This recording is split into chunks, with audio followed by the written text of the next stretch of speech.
knowing the reach that you each have through your own leadership teams and the direct reports that you collectively oversee, to say nothing of your personal and community influences, I want to just say a word about kind of modeling the power of being a 3D leader as a model in our world, right? So we're at this mega inflection point, post industrial revolution, post knowledge work, post COVID, right, into this new world of remote work and work for hire and the gig economy and generational complexity in the workplace with Gen Z and some boomers and everyone in between.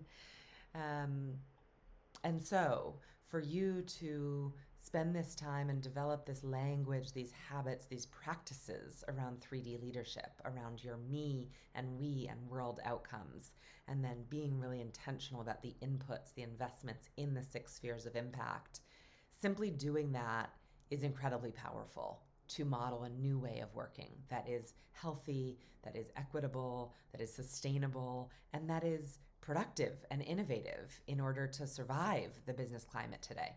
So, well done and keep it up.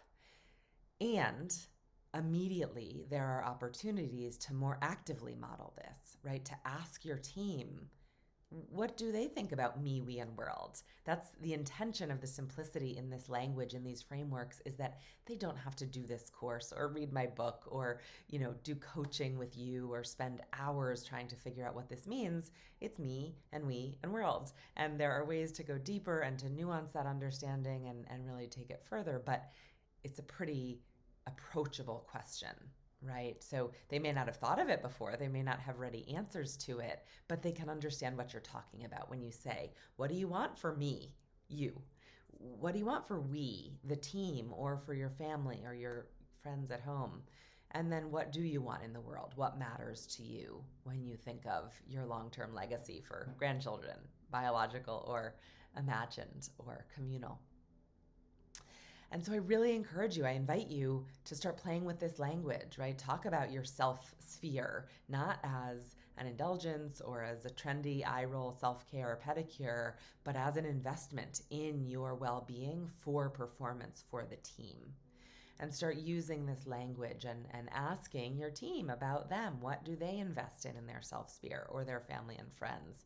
How do they think of their job sphere versus the workplace? And are there stretch assignments that they could think about in the workplace to get the impact itch that they're feeling, or in community, right? Beyond your workplace. We know that people have really high expectations of work these days and of their managers and leaders, which is a beautiful thing. We all spend a lot of time together working, and so it should be part of our fulfillment, but not all. There are 4 other spheres hanging out, waiting to be deployed, to be engaged, to get us toward our all. And so, as a leader of influence, think about how you model this. First, by doing your own work and reflection and growth, but right alongside that, by asking, by inviting people into this 3D conversation about the me, we, world outcomes that matter to us. And let us know in the community conversations how that goes.